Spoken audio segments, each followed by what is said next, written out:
My journey these last 4 years through Boston University and my spiritual growth journey are intertwined and inseparable. The physical journey to Boston wasn't trivial. Home is 918 miles away. My closest distant relative is in Philadelphia, and the closest person from my high school graduating class went to college in Washington, D.C. I quickly realized when I got here that the culture I grew up in and the culture of Boston University were vastly different. I found myself alone.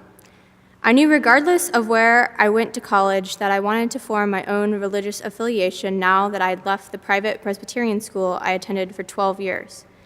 I came to Marsh Chapel my first Sunday at Boston University because it was the closest walk from Warren Towers. I'm not sure whether it was the space, the stained glass, or the music, but Marsh instantly felt familiar. While I personally identified with the Episcopal tradition, I never felt the need to look elsewhere for a church home once I came to Marsh. So I stayed. I stayed until the people became familiar faces and then close friends. I kept coming long enough that I eventually grew out of my habit of sitting alone in the pews on Sunday and then heading straight to study at Mugar Library alone for the rest of the day. I became an advocate for the small community of Episcopal students on campus and worshiped regularly with the Episcopal chaplains Cameron Partridge and then Karen Coleman.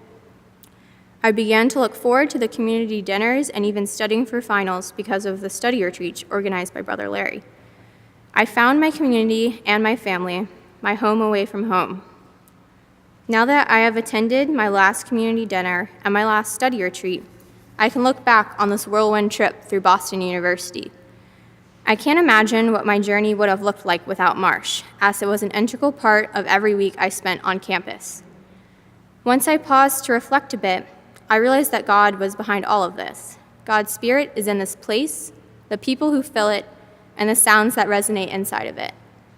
About this time next week, my journey through Boston University will be complete. Maybe I'll return back to Boston and to this community at Marsh that I've come to call family, or maybe I won't. But no matter what, the experiences and memories I've formed here are coming with me for the next leg of the journey. Happy Mother's Day, Mom.